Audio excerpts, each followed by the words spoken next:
Predstavte nám najskôr spomínanú súťaž, pán Moravčík. Ďakujem za slovo.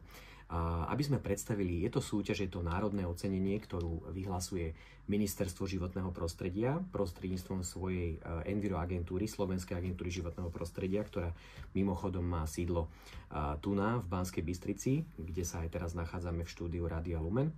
Táto súťaž má svoje počiatky v roku 2001, koná sa v každých dvojročných intervaloch. A čiže aktuálne my momentálne sme otvorili v spolupráci s Ministerstvom životného prostredia a pod záštitou pána podpredsedu vlády Tomáša Tarabu jej 13. ročník. Je to súťaž pre všetky obce? Je to súťaž pre všetky obce na Slovensku. Každá obec, ktorá sa chce zapojiť, kde chce komunita, kde chce pani starostka, pán starosta poukázať na atribúty alebo tú výnimočnosť tej danej obce, môže sa zapojiť do tejto súťaže. I bližšie informácie, ktoré asi povieme aj neskôr, všetky informácie nájde na stránke dedinaroka.sk. Ostatným víťazom sa stala kysucká obec Korňa, ktorá následne reprezentovala Slovensko na európskej súťaži. Tá súťaž mala názov Európska cena za obnovu dediny. Ako tam uspela? Táto naša obec, ktorá zastupovala Slovenskú republiku, Korňa, spolu aj s Čičmanmi, sa umiestnili v tzv. Striebornom pásme. Umiestnili sa v rámci tejto európskej prestížnej súťaže, ktorej názov ste uviedli, sa umiestnila naozaj na veľmi výnimočnom, ako keby druhom mieste, striebornom mieste. Čiže tu je vidno, že naozaj slovenské obce vedia zarezonovať aj na tomto európskom medzinárodnom priestore. Čím výnimočným zaujala práve obec Korňa hodnotiacu komisiu? Hodnotiaca komisia vlastne oceňovala všetky atribúty, ktoré Korňa uviedla vo svojej prihláške, respektíve ktorými komunikovala svoju výnimočnosť pred hodnotiacou komisiou, či už je to prepojenosť danej komunity, či už je to pútnické miesto Živčáková, či už je to ropný prameň, ktorý v obci majú. A samozrejme aj taký ten folklórny kolorit alebo aspekt, ktorý komunikuje alebo ktorý sa snaží dedina Korňa ponúkať svojim generáciám, aj mladším generáciám, a teda vlastne prepájanie tej komunity celkovo, mladý, stredný vek a naši seniori. Priblížili ste nám, ako to bolo v predchádzajúcich ročníkoch, aspoň tak z časti, že o čom je toto ocenenie a čo ste pripravili pre tento rok, aké sú novinky, pán Moravčík? Áno, ďakujem pekne. Naozaj pod zaštitou pána podpredsedu vlády Tomáša Tarabu, ktorý je ministrom životného prostredia a spolu vyhlasovateľom tejto súťaže, ako sme uviedli v prvom stupe, tak sme chceli túto súťaž, alebo chceme túto súťaž naozaj pozdvihnúť, aj vzhľadom na to, že táto súťaž v niektorých iných krajinách v rámci európskeho priestoru je oveľa viacej oceňovaná a preto sme venovali pozornosť práve tomuto ročníku. Aby sme jednak navýšili finančný obnos, ktorým toto národné ocenenie môže počas celej tejto súťaže disponovať. Tu je dôležité povedať, že v minulosti teda na túto súťaž bolo určených spolu aj s našimi hlavnými partnermi alebo hlavným partnerom 30 000 eur v spolupráci s Ministerstvom životného prostredia a Enviro agentúrou, ale v aktuálnom ročníku sa nám podarilo vzhľadom na to, že sme zapojili do tejto súťaže, čo je novinka, aj samosprávne kraje, okrem teda nášho generálneho partnera KOP jednoty, tak sa nám podarilo získať viac ako 50 000 eur. Čiže je tam takmer dvojnásobné zvýšenie tejto finančnej alokácie pre túto súťaž. Novinka je aj v tom, že okrem samosprávnych krajov, všetkých samosprávnych krajov, ktoré v minulosti neboli zapojené, tak sa nám podarilo získať rovnako pokračovanie nášho generálneho partnera KOP jednoty a zároveň spolupracujeme aktuálne s Ministerstvom cestovného ruchu a športu, ktorí sa tiež chcú zapojiť do tejto súťaže, lebo jedným tým atribútom celej tej súťaže, ktorá hovorí o životnom prostredí, o tom komunitnom živote, je aj oblasť cestovného ruchu, pretože čo doma máme, treba sa tým pochváliť a ako hovoríme spolu s pánom podpredsedom vlády Tarabom, to bohatstvo toho Slovenska tkvie v tých regiónoch, v tých našich dedinách a malebných kútoch Slovenska, takže preto sme sa rozhodli túto súťaž v rámci našich podmienok, aj finančných podmienok, pozdvihnúť čo najlepšie, ako sa dá. Kto sa môže stať víťazom? Víťazom sa môže stať každá obec, dedina, ktorá sa zapojí zo Slovenska. prostredníctvom stránky, dávam to znovu do pozornosti, dedinaroka.sk, sú tam uvedené informácie ohľadom prihlášky, sú tam kontakty uvedené na našich kolegov zo Slovenskej agentúry životného prostredia, ktorí vďačne naozaj poradia všetkým starostom alebo tým, ktorí chcú, alebo starostkám a tým, ktorým chcú zapojiť svoju dedinku, ktorí si myslia, že je výnimočná v tom a v tom atribúte, tak informácie získajú na stránke dedinaroka.sk a môžu rovnako zatelefonovať do Slovenskej agentúry životného prostredia, prípadne poslať e-mail, kde im moji kolegovia poradia, prípadne pomôžu aj s vyplnením prihlášky a tak, aby sa stihli zapojiť. Je dôležité tiež povedať, že súťaž a príjmanie prihlášok máme otvorené od 25. februára, kedy Ministerstvo životného prostredia vyhlásilo túto súťaž tlačovou správou do agentúr, tlačových agentúr a médií a príjmanie prihlášok je otvorené do 15. apríla. Čiže v podstate teraz máme pred sebou takmer viac ako mesiac času, kedy sa môžu slovenské dedinky, dediny, obce zapojiť do tejto prestížnej súťaže tohto národného ocenenia Dedina roka. Spomínali ste, že uzavierka tých prihlášok je 15. apríla, že dovtedy to musia stihnúť. Čo nasleduje potom? Následne po prijatí všetkých prihlášok po 15. apríli 2025 bude nasledovať obdobie, kedy hodnotiaca komisia alebo Národná hodnotiaca komisia, ktorá pozostáva z mojich kolegov zo Slovenskej agentúry životného prostredia, rovnako z kolegov od nášho zriaďovateľa, ktorým je Ministerstvo životného prostredia, od generálneho partnera, ponovom aj od ambasádorky súťaže, lebo v minulosti takýto element osobnosti, ktorá by propagovala naše dediny, tu nebol. Čiže v tejto hodnotiacej komisii bude aj spomínaná šperkárka, ktorá používa slovenské znaky vo svojej tvorbe. Napísala teda aj tú knihu Vyšperkovaná cesta Slovenskom.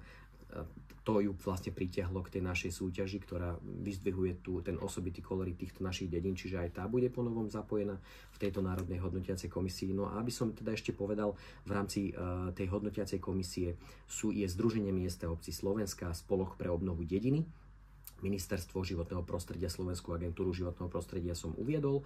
A okrem toho je to Národné osvetové centrum. Ďalej je to samozrejme aj kolegovia z Ministerstva cestovného ruchu a športu, ktorí tiež budú zapojení do tých našich interných hodnotiacich procesov, respektíve hodnotiacich procesov tej Národnej hodnotiacej komisie. Čiže v podstate tá Národná hodnotiaca komisia počas nasledujúcich mesiacov od toho 15. apríla bude navštevovať tieto všetky obce, ktoré sa prihlásili alebo prihlásia sa do súťaže. A týmto naozaj vyzývam všetky starostky a starostov, ktorí chcú zapojiť tú svoju obec, nech tak urobia. Táto obec môže naozaj len získať toto prestížne národné ocenenie. A môže je to pomôcť napríklad v budúcnosti, keďže prepojí ten komunitný život, prepojí naozaj tú prepojenosť tých obyvateľov aj s tým životným prostredím, s tým prostredím, ktoré ich obklopuje, tak môže im to pomôcť napríklad aj pri zapájaní sa v budúcne do nejakých možno projektov, kde bude potrebné tento element prepojenosti obce zapojiť aj s obyvateľmi, ktorí by chceli zviditeľniť alebo zvýrazniť tú danú obec. No a potom v podstate ako keby návšteve tej hodnotiacej komisie, ktorá by mala prebehnúť alebo prebehne v každej tej zapojenej obci, by malo nasledovať vyhlásenie výsledkov súťaže, ktoré budeme verejne komunikovať niekedy v mesiaci september-október, a samotné vyhlásenie, oficiálne vyhlásenie výsledkov súťaže, čo je tiež novum, je to novinka, ktorá sa nám podarila v spolupráci s pánom ministrom Tomášom Tarabom dosiahnuť v tomto ročníku poprvýkrát, by malo byť vyhlásenie výsledkov počas priameho prenosu v našom verejnoprávnom médiu na Slovensku. A hovorili sme o tých výhodách toho prihlásenia sa do súťaže. Potrebuje obec pripraviť aj nejaké prostriedky na to, aby mohla odprezentovať? Je to nejakým spôsobom nákladné, pán Moravčík? Požehnaný deň všetkým poslucháčom, ktorí sa možno pripojili až teraz. Čo sa týka takých noviniek tejto súťaže v tomto ročníku, tak spolu s pánom podpredsedom vlády a s Ministerstvom životného prostredia sme urobili zmenu v tejto súťaži. Lebo častokrát možno odradzovalo našich starostov alebo starostky od toho, aby sa prihlásili do tejto súťaže, tie finančné prostriedky, ktoré získali, možno museli venovať, respektíve predpripraviť si na organizáciu vyhlásenia výsledkov tej súťaže.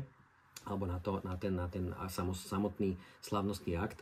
A toto sme my z rozpočtu nejakým spôsobom eliminovali, čiže naozaj tie finančné prostriedky, respektíve tie ceny, ktoré tá víťazná obec bude mať, budú venované tej obci na jej účely a obec bude mať v podstate znížené náklady zapojenia sa do tejto súťaže len tým, že v podstate v gestii alebo v réžii tej obce je usporiadanie toho hodnotiaceho dňa pre tú Národnú hodnotiacu komisiu, ako hovoril kolega.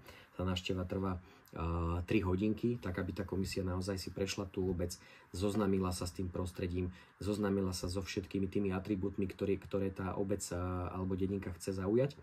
A práve preto, že v podstate tá kreativita nemá táto naša súťaž nejakú metodiku, ktorá by hovorila, že ten hodnotiaci deň musí nejakým spôsobom vyzerať, musí spĺňať nejaké kritéria prísne stanovené. Nie je tomu tak, práve naopak, aj tu nás sa vlastne otvárajú ruky starostkám a starostom, pretože tá kreativita spočíva na tom starostovi, na tej komunite, ako ten hodnotiaci deň pripraví, ako spomínal môj kolega, či už to bude nejaká prezentácia folklóru, histórie tej obce, lebo aj to je veľmi dôležitý atribút, historický atribút tej obce, prepojenosť tých jednotlivých komunít, možno tých združení, ktoré sa nachádzajú tam, a možno aj nejakých sociálnych podnikov, ktoré aj v minulých ročníkoch napríklad tiež, ktoré zaujali hodnotiacu komisiu, myslím v roku 2015, zapojenie možno niektorých komunít prostredníctvom takýchto obecných podnikov. To tiež bol jeden z atribútov, na ktorý sa hodnotiaca komisia v tom čase, ktorý hodnotiacu komisiu v tom čase nejakým spôsobom zaujal. Čiže tu na tie finančné prostriedky, zopakujem, sú naozaj znížené. Tá záťaž pre tú obec je výrazne znížená, pretože to slávnostné ocenenie bude v réžii Slovenskej agentúry životného prostredia a Ministerstva životného prostredia znášať náklady toho slávnostného ocenenia. Čiže dedina, ktorá sa zapojí, bude musieť venovať pozornosť aj z hľadiska finančnej nejakého zapojenia len na ten hodnotiaci deň tejto návštevy, tejto komisie, Národnej hodnotiacej komisie, ktorá bude samozrejme vopred dohodnutá a ohlásená, nebude to žiadna námatková nejaká návšteva. No len doplním, vzhľadom na to, že náš život nás obklopuje aj týmito sociálnymi médiami a to novum tej súťaže je práve tá osoba tej ambasádorky pre tento ročník, je to teda spomínaná pani šperkárka Petra Tóth, tak možno aj kroky riadenia takej tej Božej prozreteľnosti, že ona sa venovala tejto téme počas minulých mesiacov v tej svojej publikácii Vyšperkovaná cesta Slovenskom, tak sa venovala alebo venuje svoju pozornosť aj na tých sociálnych sieťach takým tým vyzdvihnutím tých niektorých atribútov toho slovenského folklóru, vidieku, tých regionálnych atribútov, ako tu bolo uvedené, to bohatstvo toho nášho Slovenska, našich dedín spočíva práve v týchto regiónoch a je zaujímavé, že ona vo svojej tvorbe vlastne používa tie typické slovenské znaky, respektíve teraz možno, že za všetky by som len uviedol tie čičmany, ktoré sa nám umiestnili v tej súťaži, to čičmianske srdiečko, takže toto je tiež obľúbený vzor, ktorý ona používa a možno kroky riadenia Božej prozreteľnosti nás takto doviedli k nejakej vzájomnej, nazvem to, komunikácii, ktorá potom sa preniesla aj do takéhoto nejakého zviditeľnenia tejto súťaže aj na sociálnych sieťach, kde je mnoho občanov, ktorí chodia na sociálne siete. Väčšinou niektoré obce aj majú stránky na sociálnych sieťach. Ľudia sledujú aj takéto pekné veci, nie len tie negatíva, ktoré niekedy na sociálnych sieťach nájde človek, ale takéto pekné veci, ktorým treba venovať pozornosť, tak aby sa aj tie mladé generácie možno viacej zorientovali v tom, čo doma máme, aké bohatstvo doma máme. A osoba spomínanej ambasádorky Petry Tóth sa nám javí ako veľmi prospešná vzhľadom na aj dosah na sociálnych sieťach, ktorý má a ktorý teda pomáha tejto súťaži možno viacej preniknúť k tej publicite, lebo tá publicita vlastne zabezpečuje to, že tie dedinky, obce sa môžu viacej dozvedieť o tejto súťaži, pretože nám prišlo v minulosti, že tá súťaž nebolo veľa o nej informované v rôznych médiách a my sa snažíme počas týchto týždňov spolu s mojimi kolegami zo Slovenskej agentúry životného prostredia venovať čo najviac pozornosti tej popularizácii tejto súťaže, tak aby sme mohli pozdvihnúť v tomto ročníku túto súťaž a poukázať na to aj doma, aby sme mohli byť hrdí a národne hrdí na to, čo doma máme, a potom toho reprezentanta, ktorý bude ten laureát tej súťaže, víťaz tej súťaže, tak aby reprezentoval našu Slovenskú republiku, Slovensko potom na tom európskom ocenení obnovy dediny. Pán Moravčík, ak by ste sa s nami mohli podeliť aj o to, v ktorých regiónoch Slovenska ste vy našli najviac inšpirácie pre vašu prácu, alebo ktoré regióny by ste chceli vyzdvihnúť ako také, ktoré sú príkladom toho úspešného rozvoja, že si aj zaslúžia takéto prestížne ocenenie? Ďakujem pekne za otázku. No, treba povedať, že naše Slovensko je bohaté, krásne, celá naša krajina. No a súčasné moja práca ma privádza do všetkých našich regiónov, vzhľadom na to, že Slovenská agentúra životného prostredia má 10 pobočiek v každom krajskom meste plus Lučenec a Liptovský Mikuláš, čiže často v rámci svojej práce cestujem po týchto pobočkách, kde si venujeme teda zase pozornosť pomoci našim obyvateľom prostredníctvom iného projektu obnovy rodinných domov, ale to je vedľajšie, takže častokrát som v našich krásnych regiónoch a stretávam sa a cestujem cez naozaj malebné obce, dediny, ktorá každá nejakým svojim atribútom a výnimočnosťou zaujme či už okolo idúceho, cestujúceho, nejakého pocestného, ktorý sa buď v tejto obci zdrží, alebo aj ja, keď niekde potrebujem si robiť prestávku, tak ma častokrát zaujme či už nejaká ľudová typickosť, ktorá je tam prítomná, chrám, alebo nejaká naučná tabula, ktorá upozorňuje na nejaký lokálny historický aspekt, ktorý je v danej obci. Ale povedať za celé Slovensko nejakú špeciálne jedno miesto nemôžem povedať, lebo naozaj to bohatstvo Slovenska, ako častokrát bolo spomenuté, spočíva v tých našich regiónoch, čiže nemôžem povedať, že jedna by ma zaujala viacej ako druhá. Moje rodisko je Záhorie, Senica, čiže tam som azda najčastejšie, ale každý kút Slovenska je mi blízky, keď prechádzam cez neho popri svojej práci.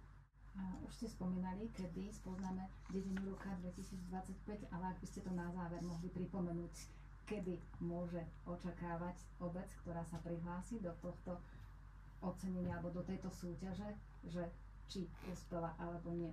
Veľmi rád pripomeniem také všetky dôležité informácie, čiže všetky informácie nájdu záujemcovia súťaže na stránke dedinaroka.sk. Uzávierka prihlášok je viac ako o mesiac, 15. apríla.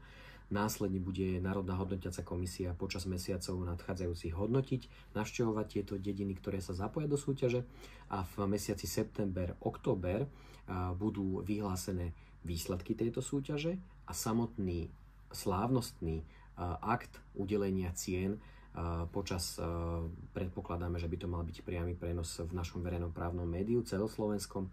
Na druhom kanáli mal byť niekedy v mesiaci november, kedy spoznáme, respektíve tieto ceny budú priamo udelené tým víťazným obciam, ktoré sa umiestnia v tejto súťaži. Ide o akúsi prestíž, alebo prečo by sa mali podľa vás obce prihlásiť, alebo prečo by tí obyvateľia tých jednotlivých obcí mali osloviť svoju starostku alebo svojho starostu, aby ich obec prihlásil do tohto ocenenia, prestížneho ocenenia Dedina roka 2025? Ďakujem pekne. Áno, táto súťaž funguje od roku 2001 v dvojročných intervaloch a je to naozaj prestížne ocenenie, národné ocenenie Dediny roka, ktorá tú danú obec a naše Slovensko potom reprezentuje v rámci európskeho priestoru, európskej ceny obnovy dediny, pre obnovu dediny, a ktorá dáva priestor na to, aby tá obec vynikla v rámci svojich tých črt a atribútov, ktorými vyniká, keďže nemôžem povedať, že by tie dané atribúty vynikli, nemôžem povedať konkrétne ktoré, lebo sa to nedá. Tá hodnotiaca komisia naozaj skúma rôzne aspekty, alebo teda hodnotí rôzne aspekty. A táto súťaž Dedina roka vlastne vytvára priestor, keď sa nad tým zamyslíme, aj na to, aby tá obec kooperovala, aby tie komunity sa zapojili pri tejto súťaži viacej a žila tým komunitným životom, ktorý nás spája, ktorý vlastne spája aj to vedenie tých samospráv, za čo by som chcel samozrejme aj poďakovať všetkým tým starostom, lebo starosta je od slova starať sa. A je to ocenenie vlastne, ktoré získa nielen starosta, ale celá tá obec, dedina za ten svoj nejaký tú svoju výnimočnosť, ktorou vyniká. A je to aj ocenenie pre toho starostu. Keďže sa stará, tak mali by byť zviditeľné tie kroky, ktoré on ako ten prvý v tej obci pomáha svojim občanom dosiahnuť, či už je to životné prostredie, v ktorom žijú, ktoré ich obklopuje, alebo naozaj aj ten komunitný život.